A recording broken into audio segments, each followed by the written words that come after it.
Well, Rugby League lost an iconic figure over the last week with the passing of Tom Raudonikis. Manly and North Queensland recorded their first wins of the season, and Leeds Cup defence is over before it even starts.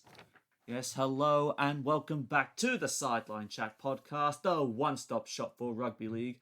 Along with Mark Henry, I am Connor Marcells, and today we have our NRL round 4 and 5 and 6 debrief, I should actually say, as well as our Challenge Cup round 3 wrap.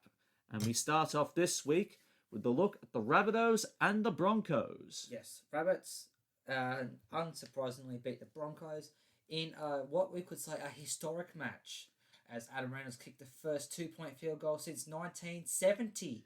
And it was ironic that South Sydney would be the first team, considering how many field goals would you say they kicked in the 71 grand final?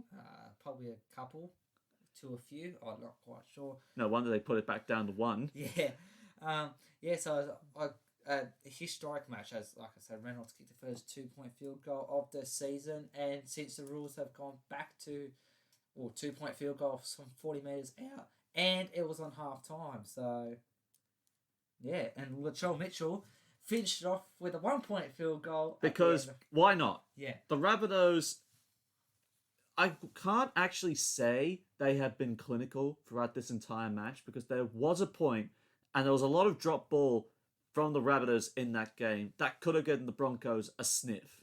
Yes, there definitely was.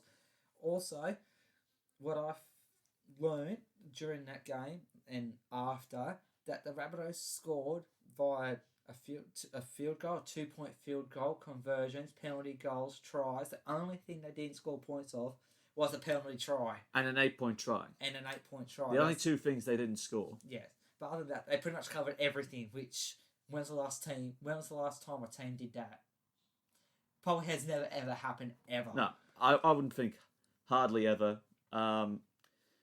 Look, even with the Rabbitohs, the way they scored early on, when they looked like they'd get on top early, the kick for, what was it, Alex Johnston's first try? Or was it Benji Marshall going over? Benji Marshall went over first. Yeah, that the way Reynolds set that try up for the left edge to go to work, and then Marshall getting it off the back of that was brilliant, the way that was played. It's just like everything's gelling well. Like Wayne Bennett's got the team, coaching team, how he wants them to, and they're playing how he wants them to play. Even without Cody Walker, they've still managed to win. So I think that was the expectation of everyone, that Latrell. Without Cody Walker, they just put Benji Marshall straight into 5'8". You'd have to say he's for the most astute signing of the year. Benji would have to be one of those, the underrated signing. I mean, we talk about Fafita, we talk about Big Tino, we talk about Carl Flanagan. Benji Marshall has to be the most underrated signing there is. You could say that. And as we're talking about Benji Marshall, I have heard, I can't remember from where, so I could be wrong, that he could maybe sign a 1-year extension at Souths. Well, I think that's all dependent on Adam Reynolds, whether or not he chooses to leave the club over the fact that they've been playing hardball with his contract negotiations. Very much so. As we said last week, I reckon if they lose Reynolds, that's a silly move. But I did come up with a theory today. Wayne Bennett said he wanted to go back to Brisbane. There's a new club coming in 2023. I wouldn't be surprised if Adam Reynolds goes up there with him to be the halfback. And I was surprised Karen Munster leaving Melbourne to go up there and partner Reynolds in the halves. Yeah, that could be a lot of heavy expectations for a Munster-Reynolds halves combination, coached by probably the greatest coach of all time. You could say that, arguably. The Broncos, they need to swing the axe on some players. How Kevin Walters chooses them and what ones he gets rid of, well, we'll have to wait and see when we get to the preview later on. But they just need to swing the axe. They need to do something to try and... They can't have three halves in the side. You can't have Milford didn't start the match, then you bring Brodie Croft on, hooking one of them with, 20 minutes to go when the game's already over? Yeah, they need to either stick with two or bring the other one in a lot earlier on in the match, not 20 minutes to go when it's all done and dusted. Yeah, that's something Kevy really needs to look at, because this is practically the the second game in a row he's lost, and it's the fourth game overall he's lost for the Broncos this year. Yep. It's not a good start for his coaching career at Brisbane. No. And he's probably thinking, oh, God, it's been 11 years, but this is a continuation of my last year at Catalan. Yeah. He needs to do something fast if the Broncos have a chance of making the top 8. Well, someone who did have a chance over the weekend, results from the Central Coast, the Manly Sea Eagles downing the New Zealand Warriors 13 points to 12. And again, how much drop ball was there between Manly and the Warriors? A lot of drop balls. It just, for a team that was, well, at that time, was last and low to a team that's round about, you could say, Mid-table. Mid-table, yeah. It was a pretty entertaining game. It was at once, come the break, it was 6 apiece. Now, who would have thought that? You thought the Warriors would have absolutely blitzed them. But no, Manly hung in the game, and they got there by a Cherry Evans field goal on his second attempt after the first one got charged down. Yeah, and the way he set up the Jason Saab try off the scrum, you'd have to be crazy to try and kick on tackle 1. Yes. You'd have to be even crazier to actually pull it off, and Yes. that is exactly what Manly did. There's all the debate about who's the fastest player in the game. Of course, you got your Addo-Cars, you got your Pappenhausens, and a fit Tom Trbojevic, who has a bit of pace on him himself. But Yes. Jason Saab, Yeah, he's got a bit on him too. It's Saab's first try in Manly colours, I believe. Correct me if I'm wrong. I think Ruben Garrick's been the only Manly try scorer in the backs to this point. With the other try scorers, I think the only other one would be Marty Tapau Yes. But, and Cade Cust. yes. That how Cherry Evans kicked on tackle 1, it was a big risk, but it paid off. It was a reward. So that was a risk versus reward battle right there. And obviously, that one paid off. Not many teams kick on tackle 1. Yes, some teams kick on tackle 3 or 4, but not tackle 1. But Cherry Evans perfected it, you could say. Despite the Warriors getting in front, it was Cherry Evans again when he set up that try for Josh Schuster that probably turned the game in Manly's favour before that second chance with the field goal. Well, when Josh Schuster went over, that was only 20 minutes to go. Now that locked up the game. So the last, you could say, 20 minutes would have been on for young and old. Who came off? Who would have had the better team? Like, you have to look at the team sheet and look who had more experience at field goal kicking. Got across the two. Seagulls, you would have had Kieran Foran and Daly Cherry Evans, and I'm not quite sure who else. The Warriors, I can't really think of anyone that could have kicked a field goal. It would have to come down to Cody Nikorima on his own. Yeah, because they haven't really got that many goal kickers at the moment. Field goal specialists. Yeah, They've that got one goal you could say. kickers, but Yeah, lacking field goal specialists. yes. But the game could have gone the golden point. Oh, easily. It looked like it was going to. After the first Cherry Evans field goal got charged down, they got back into field position, but they didn't get into field position. It could have gone to golden point for the first time this season, but it didn't, and Manly won, finally. Yeah, finally. As some people are happy about that. Well, I'm not. I know you. I didn't pick Manly. Well, no, your team's now last on the Anyway, ladder. moving on to the main Friday night game. We've got the Penrith Panthers demolishing the Canberra Raiders 30 points to 10. This was a bit more of a one-sided affair, given the fact that the Raiders lost Charles Nickel-Klukstad very early on after he got his head taken off. Was it by a kick out, as I remember correctly? Yeah, that sounds about right. It's kick out, so yeah. It's just kick out. It's just kick out. Yeah, we all know what he can do. So yeah. Yeah. So and he's not farming blokes off with his bare hands and scoring tries. He's taking their heads off. Yeah. Allegedly. Since when he went off the field, the green machine weren't really in it. early on, they did force a lot of errors out of Penrith, which you have not The intensity of the in the Raiders, I'm with you. The intensity that the Raiders played with early, it paid off when Jack Whiten was able to crash his way over from close range, and then narrowly getting unlucky that the fact Jared Croker had actually knocked on Yeah, when everyone thought he did score. I was a bit unlucky there. But it was Canberra early, but once Penrith got on the board, yeah, and since when Penrith got on the board, that's when Chance Luka Cook's side was out, or there or thereabouts. It kind of went downhill from there a little bit, in my view. and Penrith's right edge, which has been much quieter than the left edge in previous weeks, they identified that they could exploit a Croker, Whitehead, Whiten edge on the Raiders' defensive side with Rapana playing fullback. So, what do? Oh, we'll just throw the ball to Charlie Staines and he'll keep up his freakish try-scoring rate. And he got 2 in the match. It was definitely a standout for the Penrith Panthers. 2 tries, 104 running metres, which might not be as much as other wingers in the game, but he's still, relatively young in his career, as well as 2 line breaks, which is quite something against the Raiders' defence, which is renowned for being one of the better sides.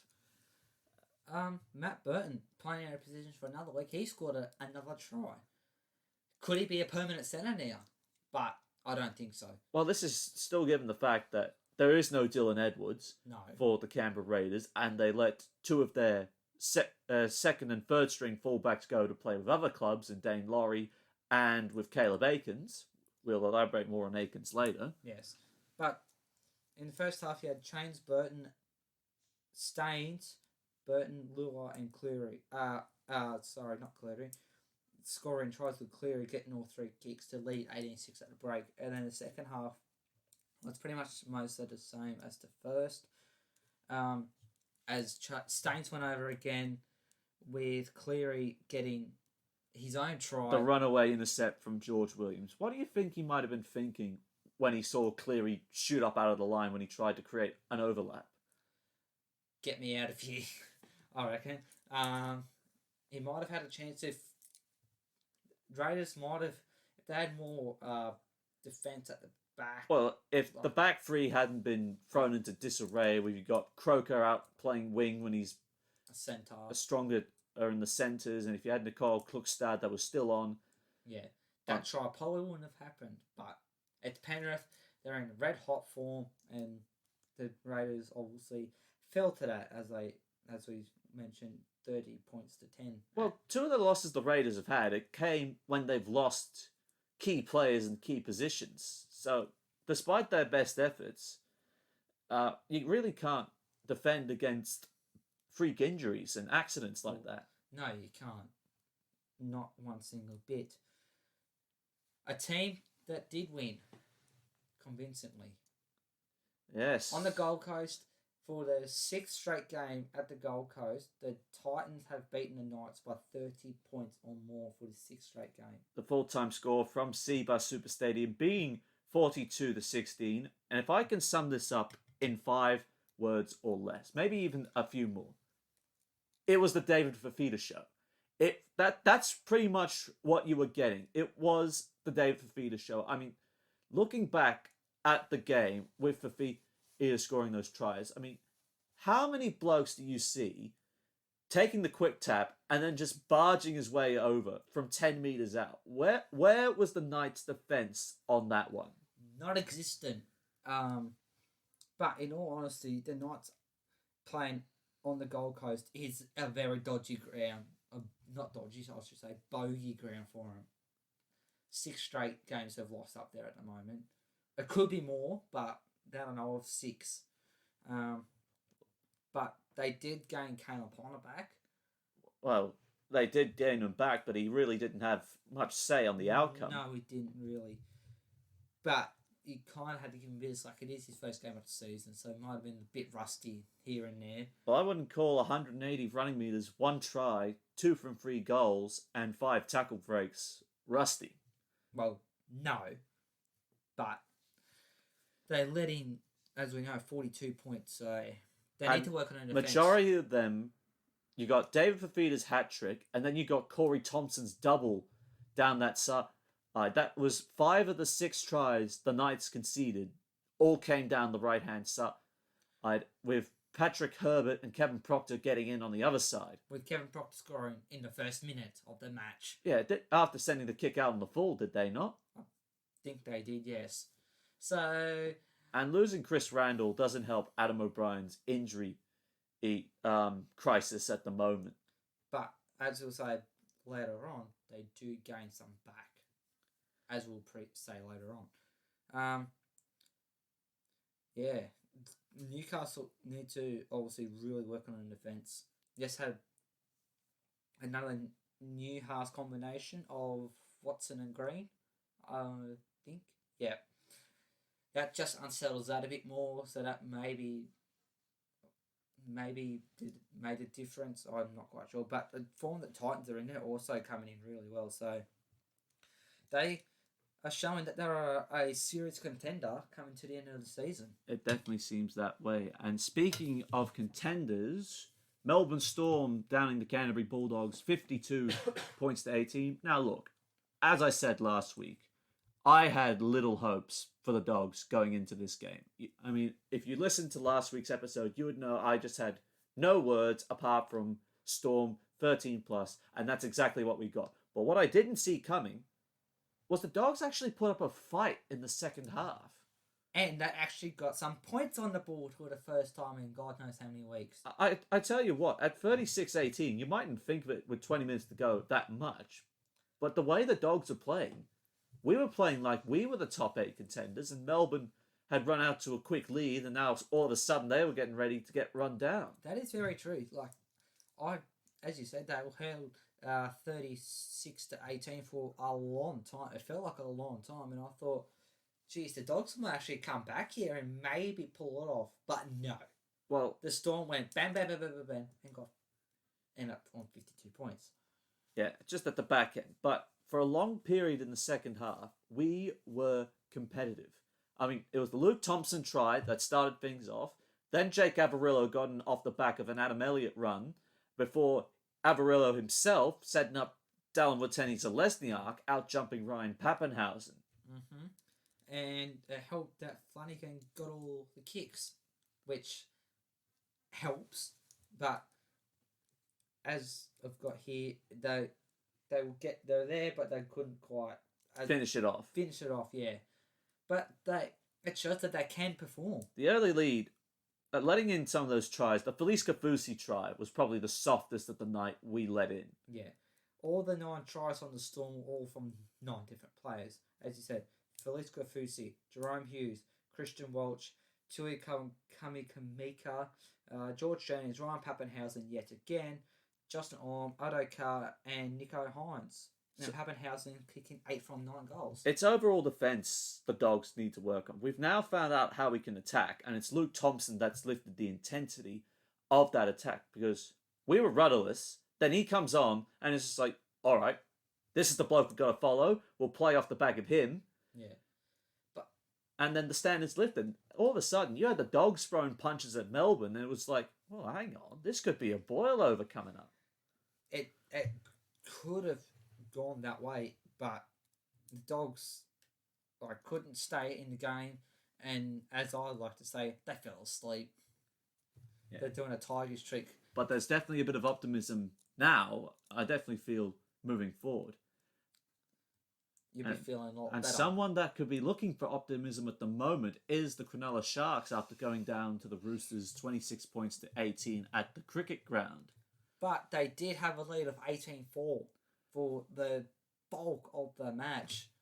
Yeah, but the Sharks' left edge was on fire early, again, with Marwin Hiroti and Josh Dugan both going over. But then losing Dugan and then Wade Graham both to HIA, that did not help the Sharks' cause whatsoever. No, it didn't. But the brilliance of the Roosters, as always, comes through and win the game. Only just coming through with the Roosters. But Sam Walker set up 3 tries. 3 tries. Daniel Tupou, Brett Morris, and he went over himself. And I can't remember who he set up. Was it Hutchinson he set up again? I'm not quite sure. But yeah, that kid, man, the Roosters have been playing the long game, and it could be that the long game plays off. Yes. But whenever Kiri comes back, where do you keep Sam Walker in the side alongside him? Walker will definitely stay. The way he's performed, but it's only 2 weeks that Sam Walker has played. Oh, yeah, yeah. But I think the Roosters are definitely thinking he's long term. We'll move Kiri back to 5'8" once we get him back from his ACL reconstruction. And then Kiri and Walker will be our halves moving forward. And we all know how well Kiri can play. And based on the 2 games so far, Walker can play really well too. So that could be a very, very strong combination. I tell you what, Brett Morris, though, you got to look at him and you think, he turns 35 in August, but he's leading the stakes for the Ken Irvine medal for being the top try scorer of the year. Because he's got yet another 2 tries. And Josh Morris just says, oh, you know what, I'll go and put another try on the board for myself. Yep. They're nowhere near retirement. The right pair of them have been playing at the moment. They're unstoppable. It feels like they're back in their early 20s, but they're in their mid-30s. The early 20s, that would scare a lot of sides if the Morris twins were truly in their prime. Yes. Well, they are, yes, as we know, fading. Well, not fading out, but they are getting to the end of their careers. But it doesn't look like it. No. Brett has scored at least, you could say at least twice per game so far. Well, he got 2 hat-tricks to start off the year before bagging another try. Yeah. It's unbelievable the form they're in at the moment. The Morris twins. Well, the Sharks have got issues to address themselves, both on field and off the field, with the recent fallout. Well, yes, you could say that off-field dramas at the moment is causing quite a big concern on the field, you could say. Well, it's not John Morris's problem anymore. He's just, with his departure, as of the announcement of Craig Fitzgibbon, the head coach in the 2022 season onwards, this is a problem Josh Hannay now has to look at. Becoming, would you say, the first time he's been caretaker coach in back-to-back seasons? Yeah, you could say that. I think he's kind of got more coaching or caretaker coaching experience. So he knows how to coach a football side. Yes, he's been an assistant coach, but now he's the caretaker coach for, like you said, back-to-back seasons. So at least this time around, he's actually walking into a better at a roster setup than he was when he took over from Paul Green last year. That is very, very true. With Craig Fitzgibbon, though, coming in from 2022 on a 3-year deal, I find this unfair.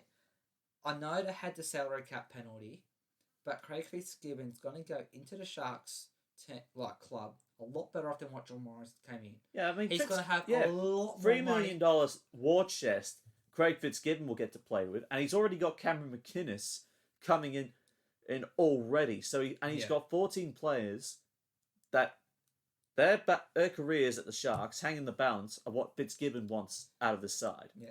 I'm surprised that John Morris didn't stay on for the rest of the season. I think from the Sharks, both the chair and the CEO, it's a brazen act of disloyalty. Very much so, because John Morris, has, on the shorter salary cap, he tried to sign, he tried to pick out the 14 players who he wanted to re-sign, but they didn't want to sign a contract because they didn't know the coaching future. If he'd stayed there, then they probably would have re-signed it quicker. But because they didn't, well, do they stay or do they go? But what I've heard is they're not going to be a mass walkout because John Morris has left. Yeah. But they say that, but it still could happen. Yeah. Not only was Morris limited with the salary cap, but he was also the lowest paid coach in the league. And now they're bringing in Fitzgibbon on practically big money. Yeah. Is that a sign you'd have to think the Sharks are desperate to try and turn things around back to 2016, because since 2017, they let Shane Flanagan go after he breached his punishments dating back to the 2014 Asada scandal. Yeah. John Morris then had to come in with the financial penalties already in place and decide he couldn't control. No. And now, when it comes to the point he does have control of the side, he's been told, yeah, sorry, man. See you later.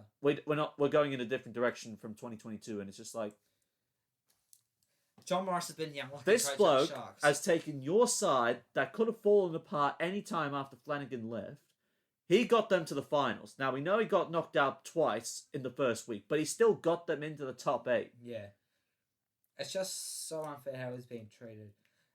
It's kind of similar to how Steve Kearney got treated at the Warriors last year, how he got sacked. I mean, he was going win-loss, but then he gets another 40 points put on him, and the Warriors, Cameron George is just like, we're going in a different direction. Here's the door and your severance package. But the Warriors situation was a lot different. They didn't have a salary cap, penalty, like the Sharks did. But it is what it is. Hopefully, John Morris can pick up an assistant coaching role or another head coaching job role in the future. I think the panel and NRL 360 have perfectly made it clear. John Morris isn't going to go back to being an assistant. He sees himself as a first-grade coach. Yeah. But where and when? I think there's a vacancy at the Castleford Tigers that has actually opened up with the departure of Darryl Powell and Steve Price coming back from the Warrington Wolves. I think there is a vacancy at Castleford that Morris could easily fill. If Castleford want to go with him. In a game that was pretty much the tribute match of the weekend to the late Tommy Raudonikis. So Tigers took on the Cowboys at Leichhardt Oval on a Sunday afternoon, and it was a very good thing that across all 4 grades that were played at Leichhardt Oval on a Sunday, that the Tigers decided to retire the number 7 jersey. I feel that was really, really, really good that the club did that. Yeah, I definitely think that's a good mark of respect for the impact Tommy Raudonikis has had on Western Suburbs. Of course, part of the 78 side that almost made it to the grand final, and the Newtown Jets 81 grand final side.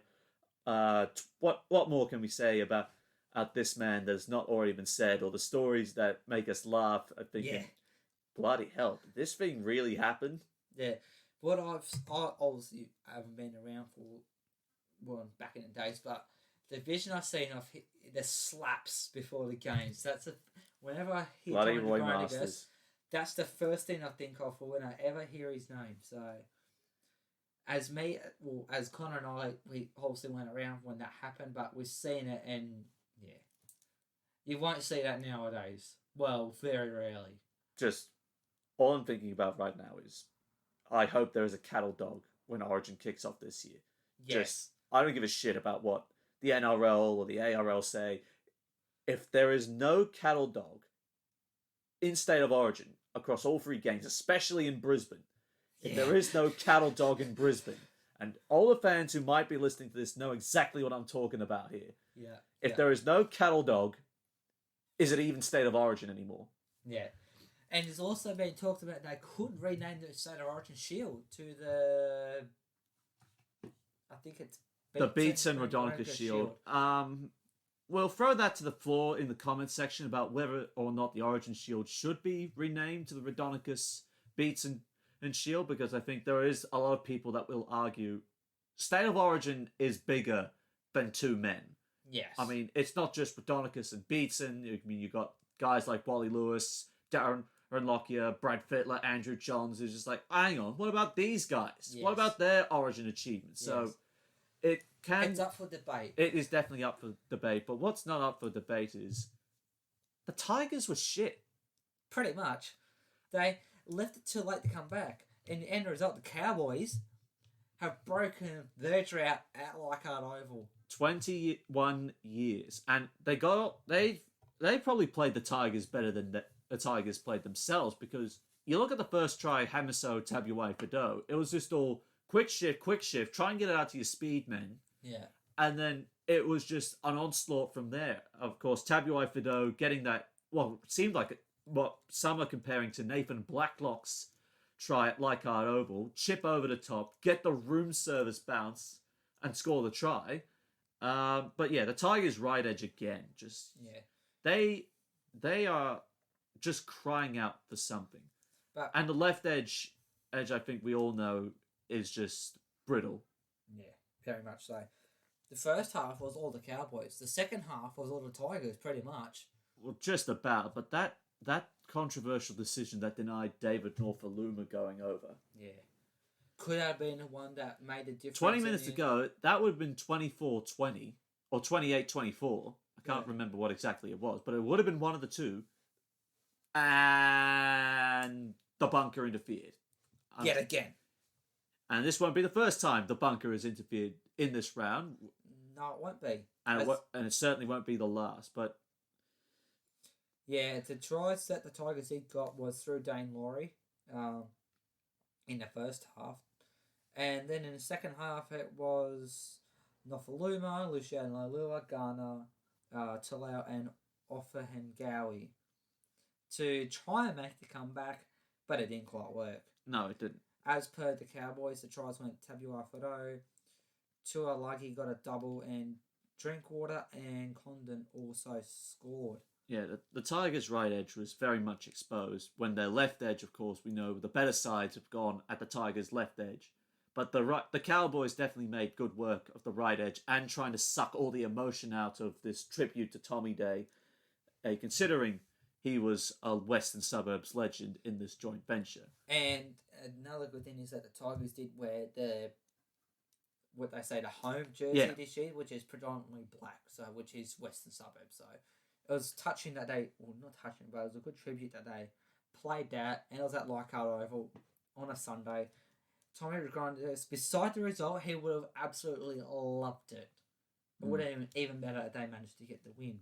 Oh, definitely. But all credit to Scott Drinkwater, though. I mean, of course, that try he scored off the 2 kicks, the 2 try assists he set up, and then, of course, the 1 goal line dropout he forced. Yes. Now that there's no Michael Morgan, there could definitely be a little bit of that $1 million that could go towards Drinkwater's contract extension. So if he keeps playing this way, trying to set up wins, setting up tries, and scoring them, I think Scott Drinkwater will be in North Queensland Navy probably for the next 2 to 3 years at least. Yeah, I can say that too.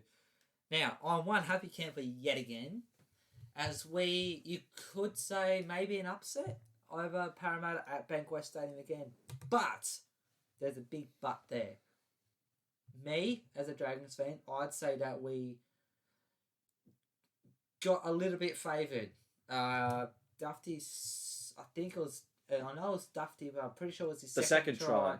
Was a forward pass. They did not rule at it at all, but it was forward. And I feel that the penalty try, I'm a bit iffy about that. Would have Dufty got there in time? Maybe. We know how quick he is, but... Well, the alternate result to that was, it was a penalty in front, and Nathan Brown sits down for 10 minutes. Yeah. Because he did touch Dufty, but could you really say that was clear, Dufty would have made it? Well, you have to look at... Because Dufty went from the left side of the post... Well, Nathan Brown went under the posts. Brown went under the post. But if Nathan Brown hadn't pulled him back, or tried stopping him, would Dufty have gone underneath the post as well? And if he did, would he have scored? But it's a bit of a controversial call, that one, I feel, but not as controversial as some other calls that were made during that game. Yes. Especially in favour of Parramatta. Well, not in favour of Parramatta. The denied Clint Gufferson try that could have made the result 20 points to 12 that was knocked back because, what was the ruling? Well, the bunker reckons Tyrell Fui-Maono was denied his opportunity to defend, despite the fact Parramatta were moving much faster than the Dragons' defensive line, and there would have been no way for Fui-Maono to really defend Gufferson slicing through after the Eels managed to make a break that later was called back for an obstruction. But that just turned the game on its head to manufacture the outcome in favour of St George Illawarra. To win again at Bankwest Stadium for the second time in 2 appearances at Bankwest. Well, second time. They've already made 3 appearances all up, and of course we know how that first result went down. And the battle of the Fijians of Mekasivo and Michaela Ravawala. Well, we know who won that. Ravawala easily won that. Did he? Yeah, that try he scored down Sivo's side, that was just... Well, not only just to try the defence. Oh, the defence of Michaela Ravawala. Yeah. He's like a brick wall himself. I thought the battle of the 2 Fijians was going to be a lot closer than how it was. But I was expecting Sivo to try and just turn the game on its head, like many of the other Parramatta stars they've got in that side, but the way the Dragons forward pack acted as a unit to outmuscle the Eels forward pack, because that's how Parramatta do well. They try and bash you through the middle of the forward pack, and when they do play flat and fast, they really get on a roll. But the Dragons matched them in the middle, and the Eels were trying to find ways to respond, and they just couldn't. No, they couldn't. It was a game that could have gone either way. Easily gone either way. Easily could have gone either way. But it went to the way of the Dragons. Like I said, the Eels got robbed a few times. So, and Jack Bird, of course, scoring his first try in the Red V. yes, in the first half, to help the team get up to 18 points to nil at the break, with Duffy scoring his first and Ravalawa wearing over, and Lomax yet again kicking all their goals. At the start of the second half, it was a bit of a bad start as Tarek Sims went into the sin bin. And as soon as he went to the sin bin, the Eels completely capitalised as Isaiah Papali'i went over.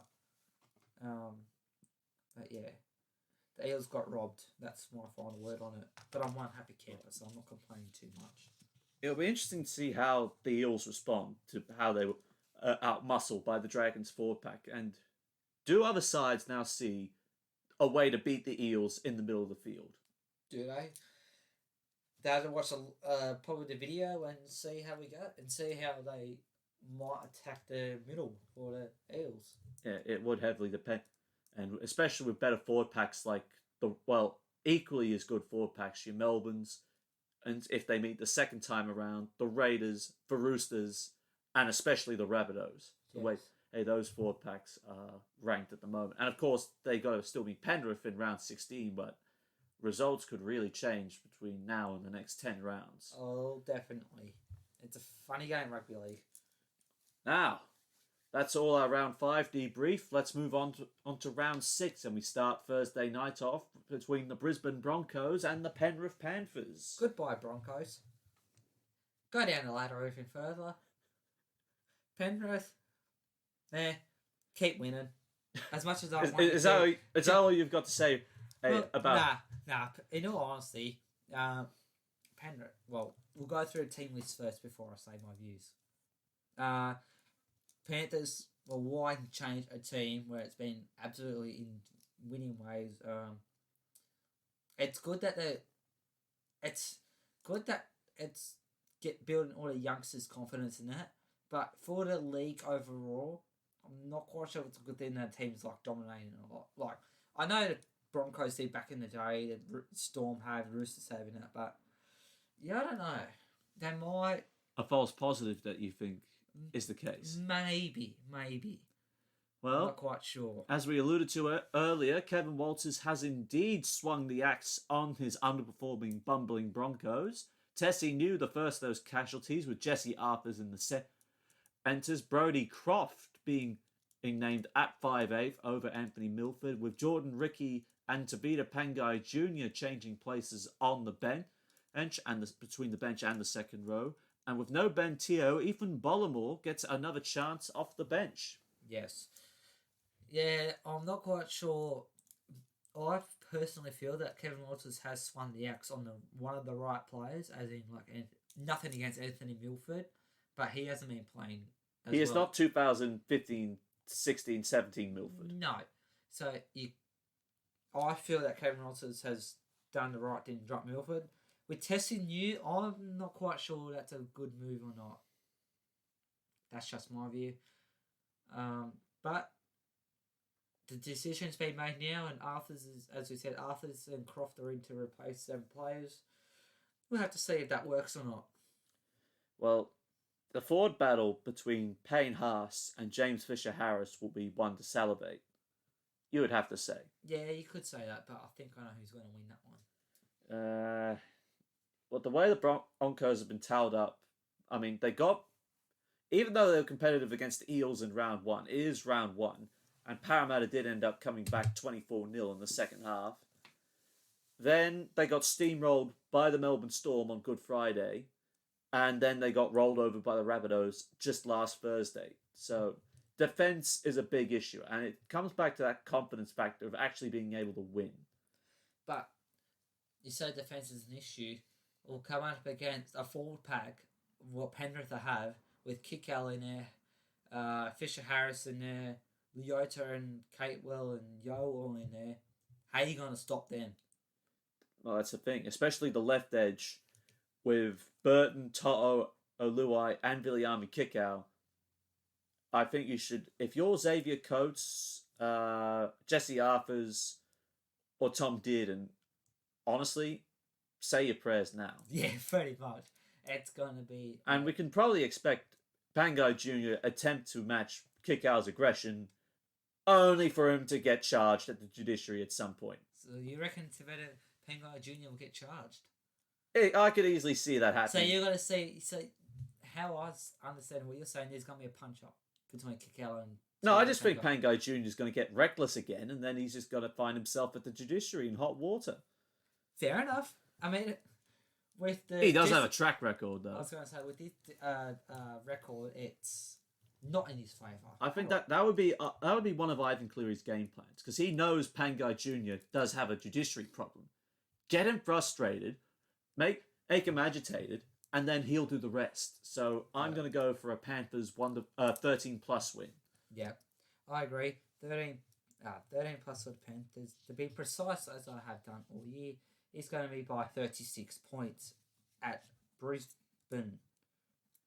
This next game is going to be a lot closer. Yes, the Newcastle Knights up against the Cronulla Sharks for your first Friday night game of round 6. A couple of changes brought in, not some enforced. Without Josh Dugan and Wade Graham, Connor Tracy once again moves into the centre position, but the good news is Britton Nakora is back in the lineup for the Sharks, so he'll take his place back on the right-hand side with Teague Wilton shifting over to the left, and another boost for Josh Hannay's side after the whole John Morris, I should say.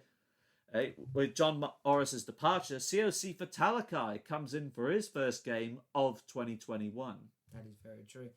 The Knights, some great news as they have gained 3 players back from injury in Bradman Best, who returns to his centre position.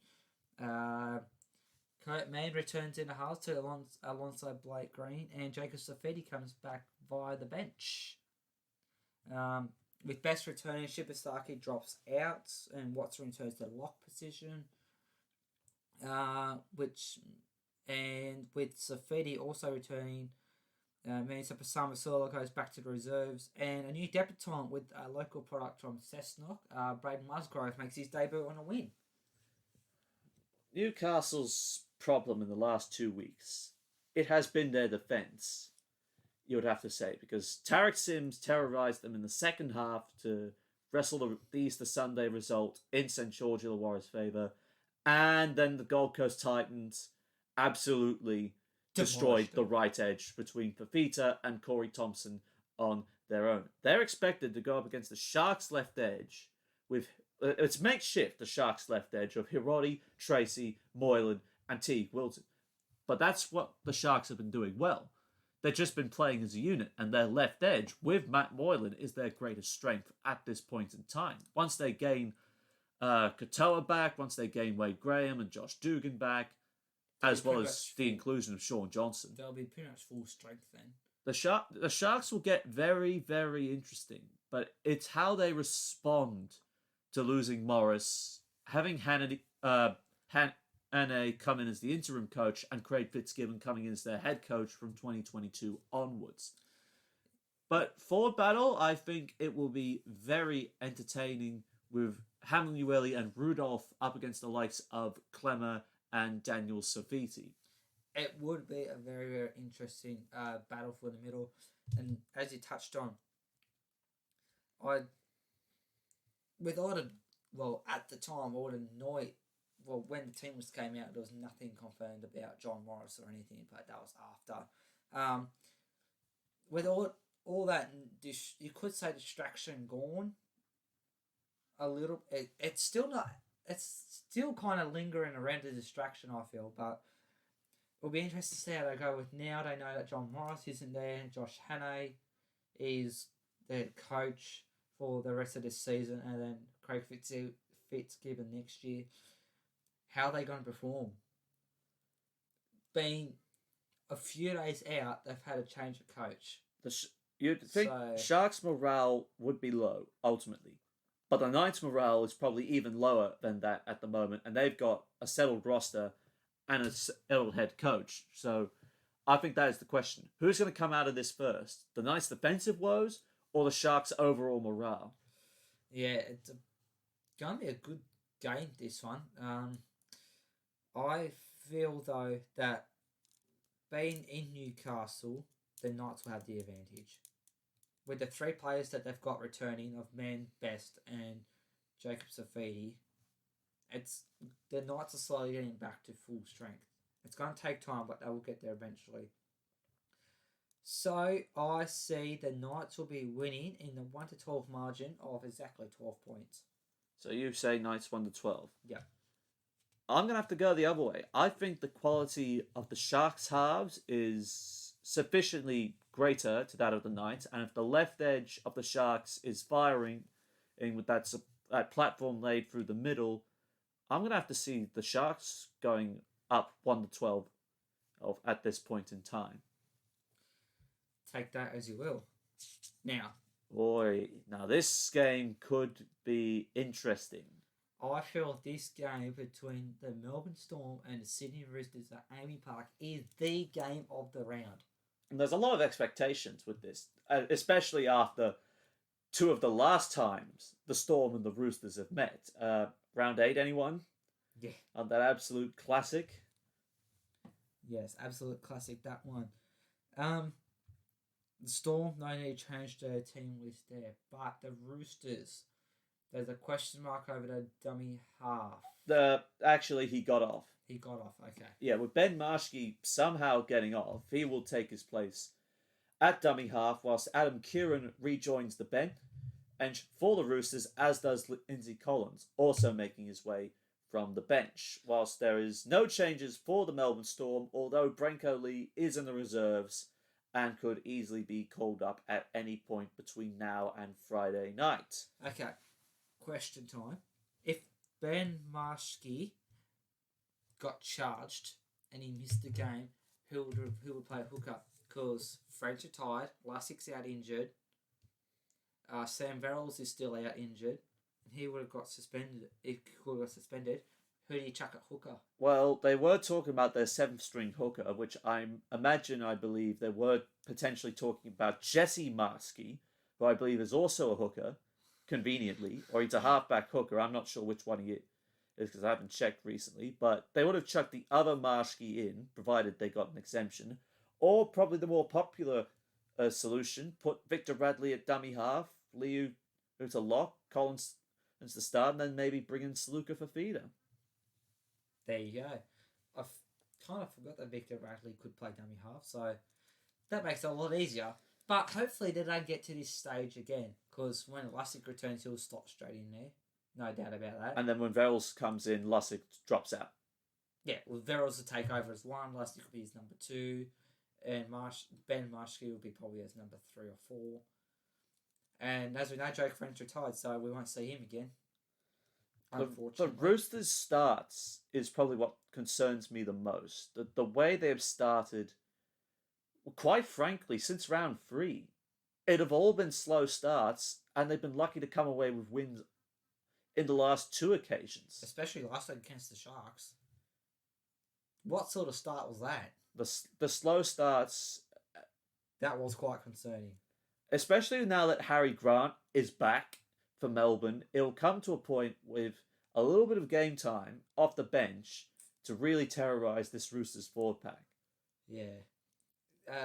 Didn't Harry Grant start last? No, he came back from the bench. Yeah. So he's still off the bench this week. Next week, who knows? But you can't keep Brandon Smith out the side. Oh, God, no. You won't keep the cheese out of the side. No way. No. So it looks like it's going to be alternating between Smith and Grant for this, you could say, the season, regardless of injuries and that. And Origin. And that has to be factored in as well. Well, if they both go to call off to Origin. Not the cheese. Kiwi, remember? Oh, that's right. Sorry. Well, if he was eligible for Origin, he would no doubt be there. We'll see. We'll see. But because of the eligibility rules, which they're not going to change in Common recent sense days, from Andrew Abdo that to promote the international game is of higher priority than let them play for two states that, just two states rather than the passion and the patriotism of playing for your country. Yes. So this one will be a very close game, I feel. But being at Amy Park and the slow starts the Roosters have been having, the Storm will win by 2. So you're going for a Storm 1-12. Yep, by 2. This will be Sam Walker's biggest test. In only 2 weeks of his first grade career, and the fact that the Roosters have suffered slow start on the last 3 occasions, I'm going the Storm to win 13 plus. I think the Roosters are going to get absolutely hammered here.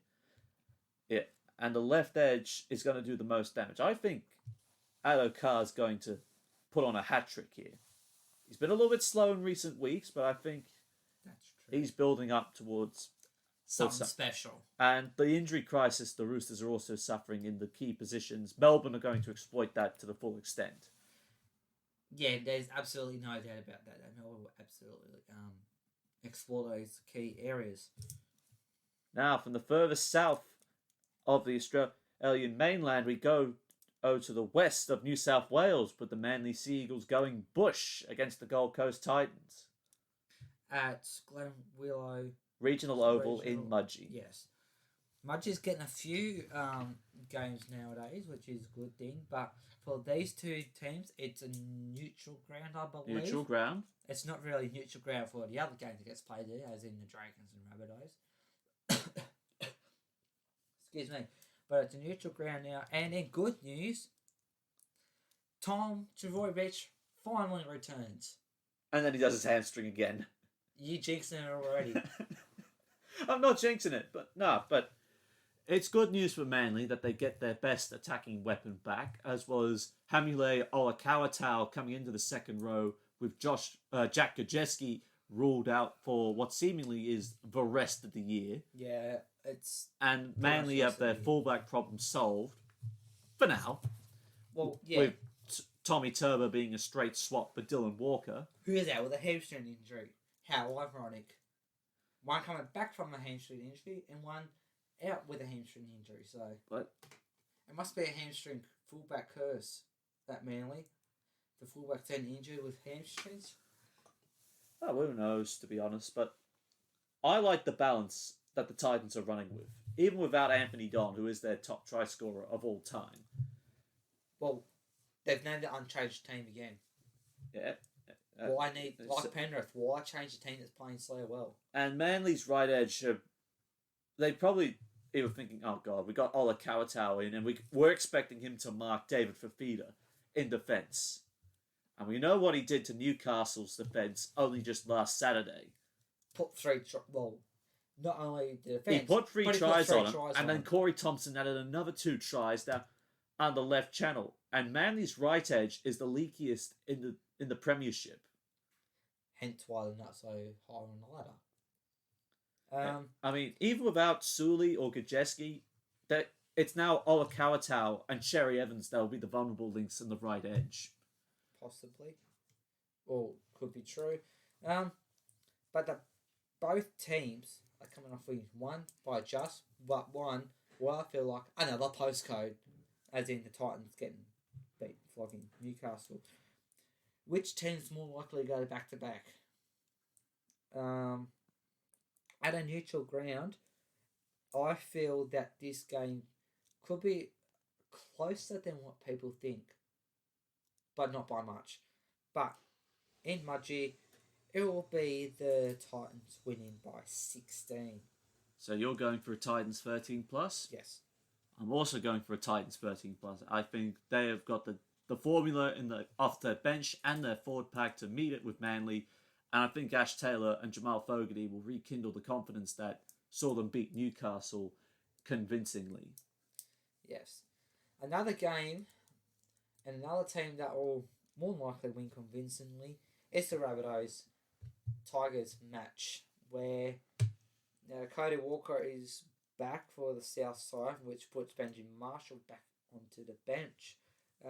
Dean Hawkins suffered a nasty gash that needed 15 stitches. Yeah, got the win and 15 stitches. What a way to make your first grade debut. Hey, it'll be a memorable one. Oh, definitely. Probably painful, but memorable. Yeah. So he's out, and Liam Knight is named in jersey number 19 and replaces Steve Masters in reserves. As for the Tigers, Michael Maguire has had no choice but to swing the axe, with Joey Leilua ruled out due to HIA. Asu Kepaoa comes back into the centres. Jake Simpkins starts at dummy half, with the cost being Jacob Little. Stefano Oitokamanu moves into the starting front row, saying Musgrove drops to the bench. And Joe Ofahengawi and Luke Garner have traded places on the bench. Ofahengawi now starting over Garner in the second row. Yes. It's going to be another win for the Rabbits. Even though the Tigers did show signs that are in the right direction, but it was against the Cowboys. It's come to the point where Luke Brooks is now going to pay the ultimate price. That they've talked about, we need to save Brooks. Brooks is the most loyal of the big four, as it was back in the day when Tedesco, Moses, and Woods is all there. But Tedesco and Moses got the upside of the deal. Moses got to play in a good Parramatta Eels side, and Tedesco is now a two-time premiership winner, as well as the best fullback in the game in this country. Well, what about for Aaron Woods? Aaron Woods, well, he just fell apart. Yeah, pretty much. Well, he didn't go to the Sharks first. He went to the Dogs first, then went to the Sharks. But and that deal didn't work out. Well, no. So and the Tigers' right edge, as well as I honestly keep confusing Manly's left and right edge, but they're as leaky as the other, so there's really no difference. But I'm pretty sure it is the right edge with Manly, as it is with the West Tigers, and they're going up against the South's left edge. Need we read off the names? Mitchell, Gagai, Walker, Johnston. Yes. That's all you really need to say, and that just strikes fear. Pretty much. And also, Benjamin Marshall is playing up against his former club the second time. Well, not the second time around, but the second time he's called the Tigers the former club. Is it a bad move that the Tigers did let him go? Yes, it was. Yes. If they let Brooks go and they kept Marshall instead, the Tigers would be a lot further up the ladder. Arguably, yes. I completely agree with that. But no. They're desperate. They let Marshall go. Brooks stays and is underperforming. $900,000 waste. Yeah. He's been told to step up his game this year or he's gone. He hasn't stepped up his game. And with Adam Reynolds seemingly closer to being on the market and not wanting to move interstate, could he be playing against his future club? Well, he's playing against his future. Well, he's playing the Tigers, which could be his future club, I should say.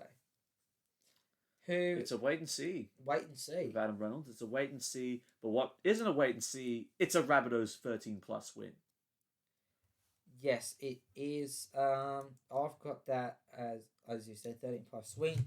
But with the South side winning by 14 points, considering the comeback the Tigers made against the Cowboys. But South will be too strong as always. And the final game on our Super Saturday triple header, the Canberra Raiders playing host to the Parramatta Eels. Yes, Curtis Scott makes a return to the Canberra side, which makes Sebastian Chris to the reserves list. Josh Hodgson has been named despite picking up a hip injury last week. Caleb Aikens, his first run in the green colours of the Raiders after joining the club from Penrith. Yep. Ryan James is out of the 21-man squad altogether. With Emre Gula taking his place on the bench and Sia Soliola lifted to the starting side as well. Joe Tarpon is at lock. As you said, Emre Gula's on the bench. Williams and Semi Valame, sorry.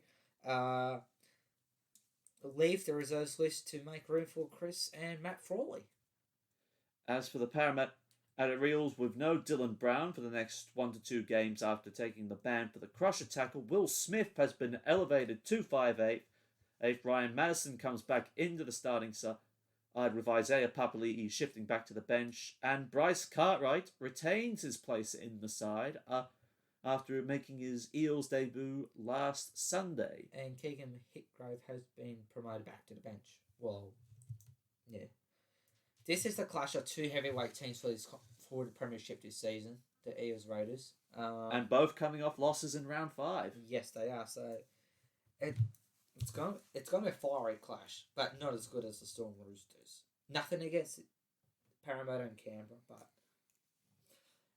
being in Canberra though, it should be a victory for the Raiders because they'll have their home fans behind them, as they always do. It'll be packed out as much as the Eels need to review what went wrong against the Dragons, because I'm pretty sure everyone can point out where exactly things went wrong. I mean, they were dominated in the middle by the Dragons forward pack, which has been the best in the last couple of years.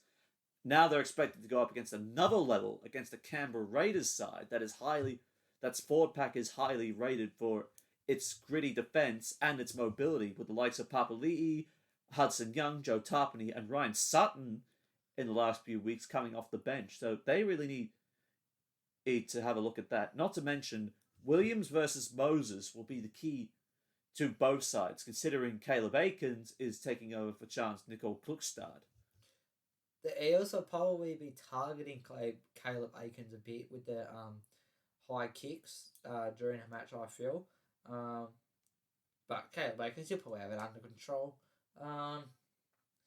I'd say the Raiders will probably go at not only the forwards but possibly Will Smith, because he's had I'm not quite sure how many games he's had, but it's limited, so they'll probably target him a fair bit too.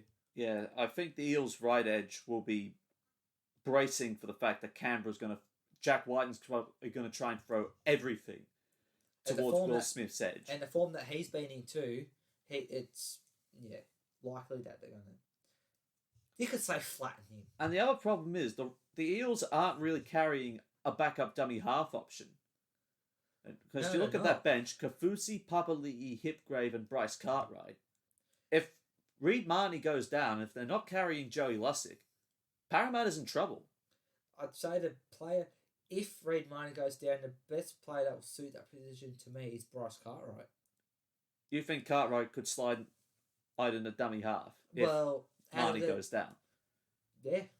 Or they could... Yeah, that's...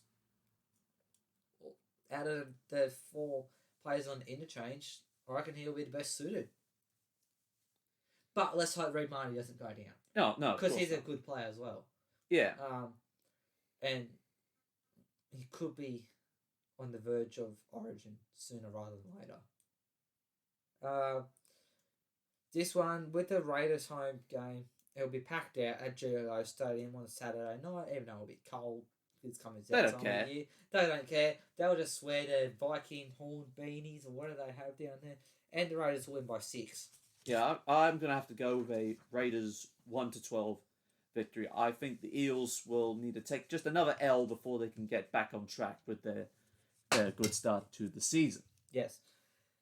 A team that has started a bit, with a loss at the start of the season, are on the run, are the St. George Illawarra Dragons, who have made no changes, although there has been some changes on the reserves list with new recruits Josh Maguire and Billy Burns, which leaves Kate Ellis and Max Feagai out of the squad. Meanwhile, for the Warriors, David Fusatua has been ruled out for the next few weeks with a calf injury. I think I read correctly. Yes. So Peter Hiku comes back into the side on the right edge outside of Marcel Montoya, and Paul Turner is retained on the bench alongside Ben Murdoch, Masilla, Bunty Afoa, and Kane Evans. Other than that, Josh Curran has been lifted to the left edge with Eli Katoa ruled out with injury. Yes, and as we mentioned, Afoa is available going straight onto the bench, and Nua Brown is also available, but he's on the extended bench, so he might be a late inclusion that could really help shore up the Warriors' middle problem, because they've got Tohu Harris still named in the front row. So we'll have to wait and see come 24 hours to an hour out from kickoff to see if he gets elevated. Now, look, the Dragons have been playing some very good football as of late. The Even- Warriors have tried to be competitive, and they have knocked off the Canberra Raiders in round 3. But the Raiders did have one player on the bench. Yes, So that was slightly easier that was for the them. only but. The Dragons, meanwhile, they're riding off an all-time high after knocking off a top 4 contender. Even without Ben Hunt. Even without Ben Hunt, yes, that is exactly the case. The whole energy Anthony Griffin's got the Dragons playing with at the moment, with McCulloch's service out of dummy half and Paul Vaughan running like it's 2018 all over again. And Jack Bird's he's slowly getting back to his form to where he was before he got injured 3 years in a row. Other side of the field due to Zach Lomax, but he's been humming along nicely, Jack Bird. He's set up a few tries this season for Cody Ramsey or even Matt Duffy, but no, it's a team's going really. The left edge of the Dragons it's is their strength. I think Yeah. I know I say that about a lot of sides, but when you look at how they're playing, I mean, you got Bird, Norman, Ramsey, and Tarek Sims all playing on the same side, and they've torn Manly apart. They've beaten up Newcastle, and they've also gotten up over the top of Parramatta, which I still find a surprise, but yes. As for the Warriors, though, they come off of a narrow loss. And I think the energy will be taken out of the Warriors, and usually when the energy is taken out after a narrow loss in the way the Warriors did lose that, I'm going to have to go a Dragons 13+ win. Yeah. Peter Hickey back, will he make a bit of a difference for him? Possibly. As I said, with Jermaine Tunua-Brown being available again, being on the extended bench, he could be a late inclusion, which might have him also. But Sunday afternoon, Cogra, what else do you want? It will be a 13+ victory for the Dragons by 16. And our final game of round 6 of the NRL, the North Queensland Cowboys up against the Canterbury Bankstown Bulldogs. Yes, this one will be... It was a bit hard to tip this one. But before we get into our predictions, the team lists are the Cowboys have made a reshuffle as Taylor Mahalo is returning. So Cohen Hess goes to prop with Francis Molo to the bench, and Ruben Cotter missing out altogether. O'Neill returns to the centres with Tabuai Fido being brought up with a foot injury. Going out, and Mitch Dunn? Is that his? Mitch Dunn getting a spot on the reserves bench alongside Peter Holler. Connolly Lee Lema'elu, I think. Yep, is named and has been named, but he could be withdrawn depending because he has had a shoulder complaint, so he could be a late withdrawal, but we have to wait and see. Bit of a blow for the Dogs, meanwhile. Josh Jackson been ruled out with a calf injury and is expected to miss the next 2 to 4 weeks. So Luke Thompson has been promoted to the starting side at lock forward, and Chris Smith has been brought in on the bench. Yes. And so... Yeah, this one could go either way as well, I feel. Both teams have no doubt struggled this ultimately. season. One is 0-5. One's 1-4. So, yeah. The last time the Cowboys played at home was against the Dragons, am I correct? The Titans. Sorry. And they were not in that game. No. But the last competitive game the Titans were at home was against the Dragons. Put it bluntly, the Cowboys' home record at the Queensland Country Bank Stadium is poor. Compared to when they're at a 1-300 small stadium, yes, it is. And I think most people are looking at the Dogs at the moment, you're thinking, oh, they're 0-5. They haven't been able to attack in 3 weeks. The Dogs, well, they did put 18 on Melbourne. Yes, they lost. Badly. But they finally got points on the board since Newcastle in round 1. So that's a good sign.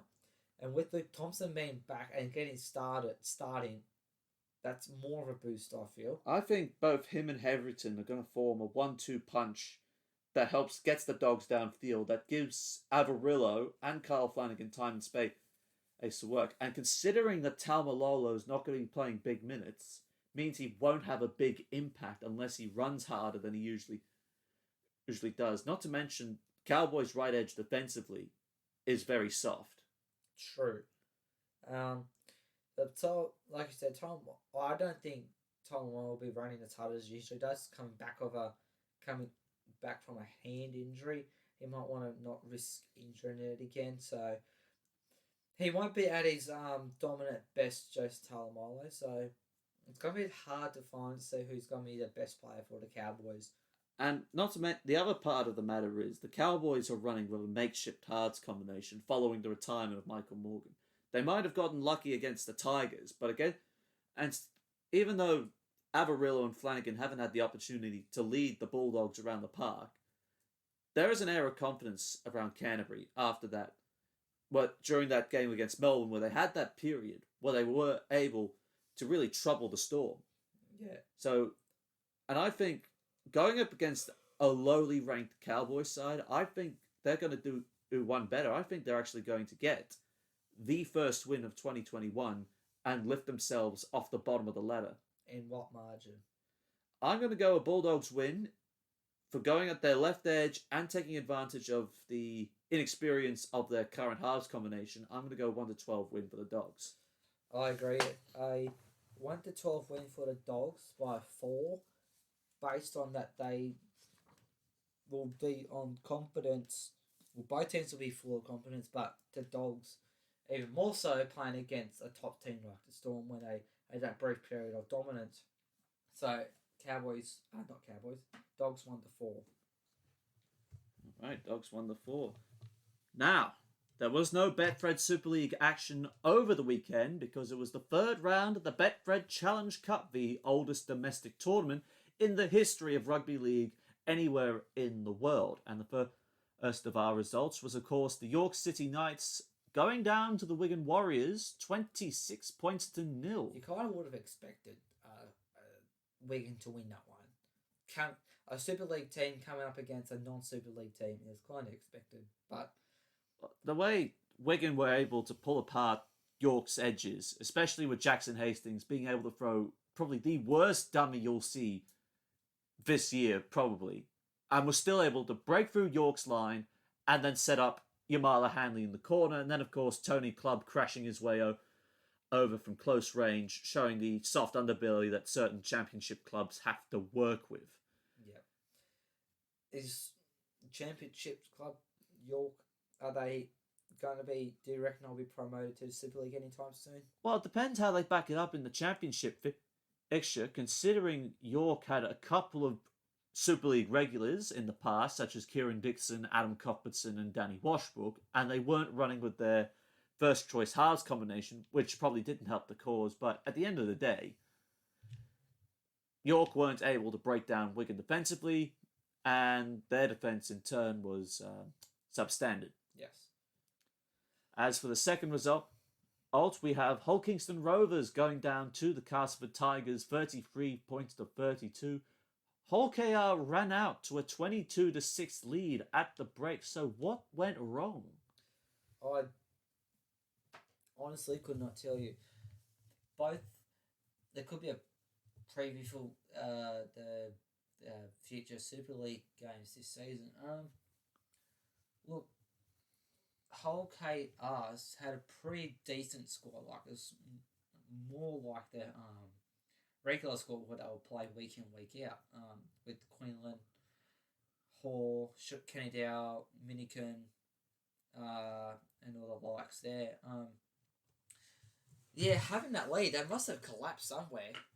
Well, it seems as though Paul McShane might have started off a comeback. 2 tries to himself as well as 2 try assists, the most of any of the Castleford Tigers. And then, of course, Gareth O'Brien in the late stages to kick yet another drop goal at Hull College Craven Park, again, against Hull Kingston Rovers. Yeah. 5 years after the 2016 £1 million game where he kicked the drop goal from the 50 to secure Salford's place in 2017 in the Super League. What is it with Gareth O'Brien and drop goals at Hull College Craven Park? Must be his specialist ground, you could say, for that. Always just likes to rub salt into the wounds, you could say, to the opposing team. Well, their left edge certainly, well, both out in the flanks, it definitely did cost the Robins. Daryl Alford's getting 2 tries down Hull KR's left, and Jordan Turner down the Robins' right. Paul McShane, more than likely, he probably dove from dummy half to score all the tries. And Jake Truman, well, left edge again. And for Castleford. But, yep. Yeah. How can you lose that lead, especially after they were competitive against the Catland Dragons in round 1, then being held out against St. Helens in round 2?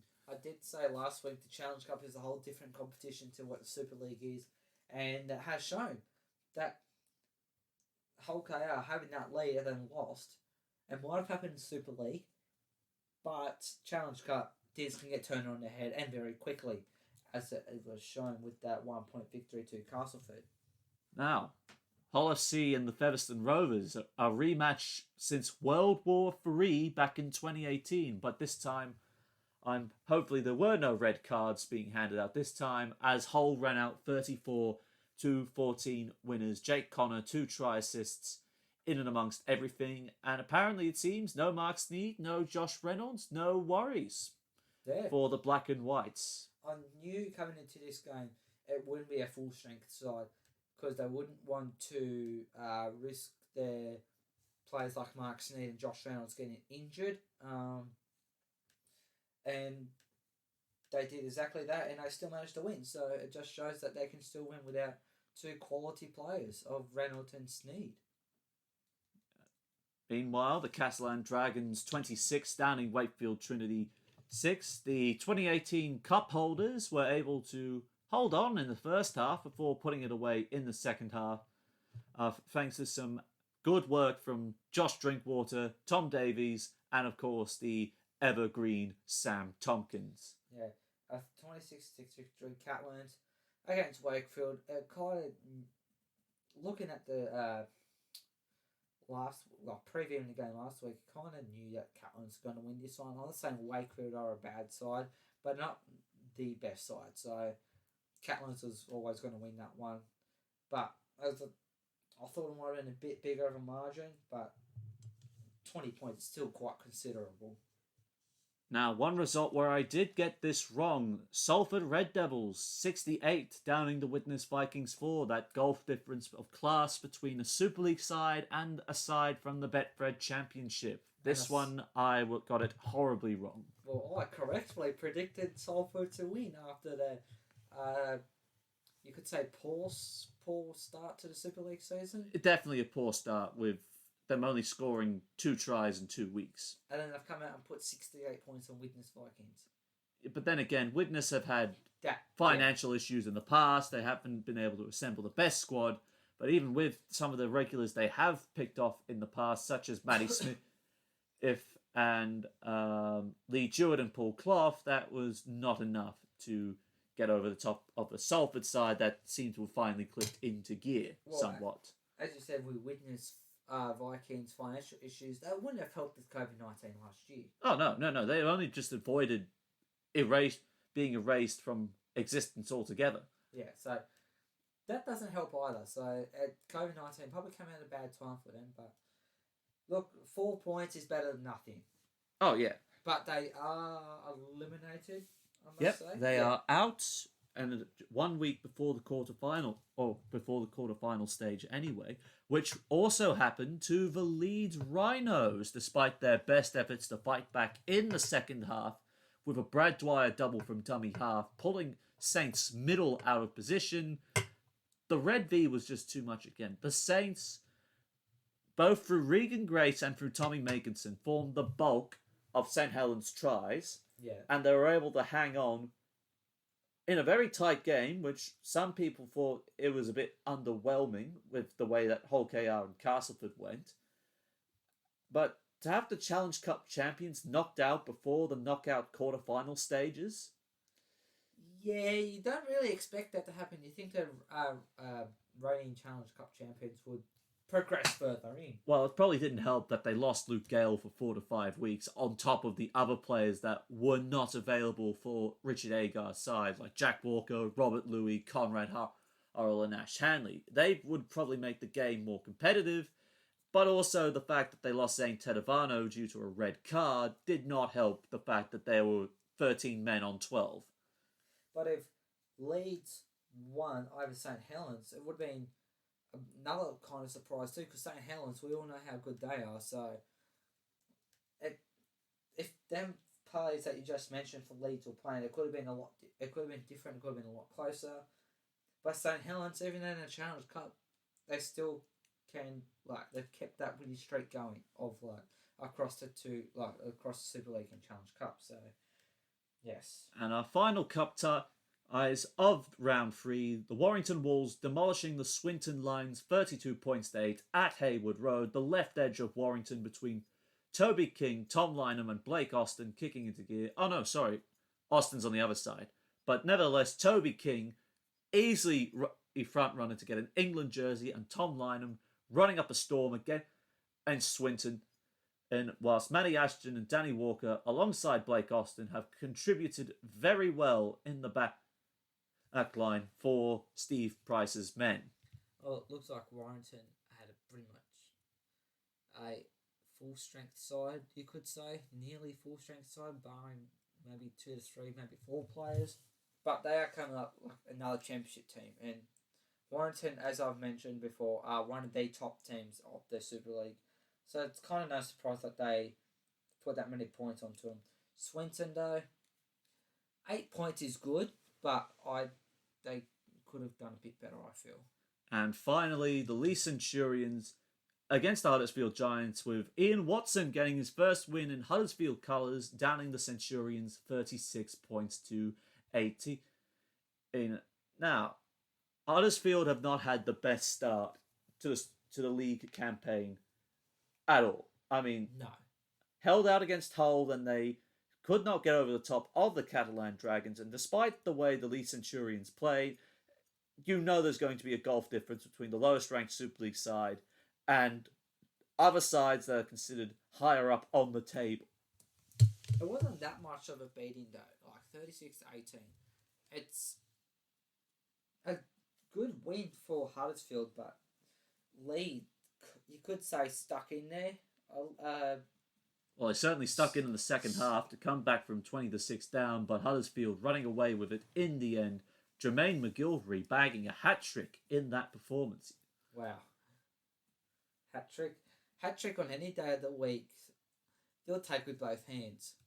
Well, that is a confidence-boosting win for Ian Watson's side as he progresses through to the quarterfinals alongside Saints, Warrington and Catalan, who have all been involved in the Wembley final at various stages. Salford, of course, being runners-up just last year. Yes. Now we leave the cup ties behind and we're back to Super League action as of round 3, with the Leeds Rhinos hosting the Wigan Warriors at Emerald Headingley Stadium. Well, going back to the Challenge Cup, how they played, well, one's been knocked out. The reigning Challenge Cup holders, the Rhinos, they'll be coming into this game, hopefully getting back on track after losing that match.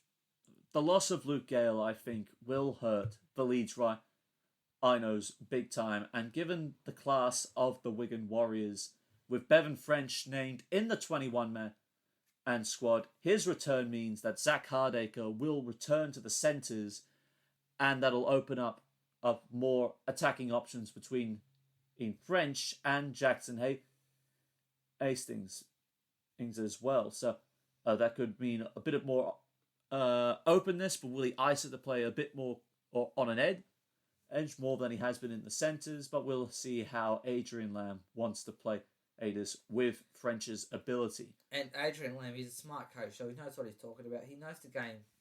You could say inside out, so he'll know where to slot him in and when. For the Leeds side, you said Saint Tadavano wasn't playing the Challenge Cup. Well, he's been named to play this match. Who's been named? Zane Tadavano. He was out of the Challenge Cup match. Yeah, he got a red card and was sent off. Well, he's been named. He might be included, but I think he actually got a 0-match penalty notice, I think, actually. So, whether or not he plays due to that red card in Challenge Cup would have an effect on the the Super League game. We'll have to wait and see. I'm going to have to go, based off the way Wigan defended and the fact that Leeds are missing a lot of first team talent, I'm going to go the Warriors a 1-12 victory. Yeah, the Leeds, they'll be a bit down on confidence after losing their most recent match in the Challenge Cup. Like I said, it's different comp, you could say, but I'll say Wigan Warriors I say Wigan Warriors 13 plus. All right, so both on the Wigan bandwagon. Yes. And your Friday matches, you have Castleford Tigers up against the Lee Centurions. Even though Nathan Peets made his Lee Centurions debut in the cup tie, he'll be looking to try and back that up against the Castleford side that is very strong defensively, only conceding a few tries all up in all games they have played, and of course getting up over the top of Tony Smith's side in that Golden Point thriller. Yes. Look, they could be a dark horse, Castleford. It should be an easy victory over Lee Centurions. Yeah. But Castleford, the rate they've played this season, they will probably go 3-0 to start the year. Yeah. They'll start 3-0. Be a threat to the top teams this season. I know it's only early days and I'm making a call now, but they'll be there come season's end. I'm going to have to say it's got to be a Castleford 13 plus victory. Yeah. Completely agree with Connor there. And I think it's practically the same story in this next game, that is St Helens up against Wakefield Trinity.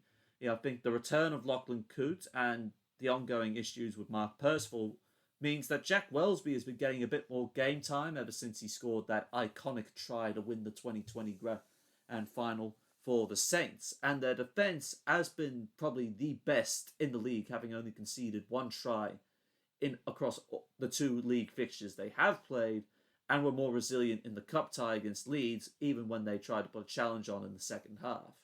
So, St Helens are pretty much like the Super League version of Penrith Panthers at the moment. They've won all their games so far this season and look set to continue to do that. So, yeah, it'll be a St Helens 13 plus victory. Yeah. Easily over Wakefield. I would say Saints 13 plus. As for Hull Kingston Rovers against the Huddersfield Giants, there still could be every chance Aiden Caesar does come back in for Ian Watson's side, and the fact that the Giants are coming off a confidence-boosting win over the Lee Centurions to help settle the nerves with Ian Watson's side, and the fact that Hull KR are coming off that narrow loss. As we mentioned with the Dragons and the Warriors, the energy will be sucked out after that, so I'm going to go for a Huddersfield 13 plus victory. No, I'd say it'll be Hull Kingston Rovers getting a win over Huddersfield Giants. Being that their home game for technically the second week in a row, after the Challenge Cup match, it will be a Hull KR win by 1-12. All right, so we're both on either side of the fence. Now, moving for the south of France, we have the Catalan Dragons up against the Salford Red Devils. Now, James Maloney, I didn't mention this when we were going back over Catalan's defensive display against Wakefield, but James Maloney was most involved with 2 try assists in that win over Wakefield. And playing in the south of France, it is practically the Dragons' fortress down there on most occasions. And even though Salford had that blitzing win over the Witness Vikings, they are coming up against a more staunch defensive side. That is very as true. They have demonstrated in the last 2 league rounds. That is very true. And as you said, the Red Devils, they had a bad start to the season. 0-2, but then had to come back. Well, you could say destroyed. A championship side. Now they're going up against the top 6 hopeful. In Catalan, I'm going to say it's a Catalan 1-12 victory. I don't know with this one. Do I go back with Salford, who I backed last week in Challenge Cup, or do I go with the more likely favourite of Catalans? But I'm actually going to go with Salford to win in the 1-12 victory. And finally, we have Hull FC at the KCOM Stadium up against the Warrington Wolves. Now, big question. Will this be the first time we see Greg Inglis wearing the blue and primrose of the Warrington Wolves? Yes. I say yes. What about yourself? I definitely think it will be the case.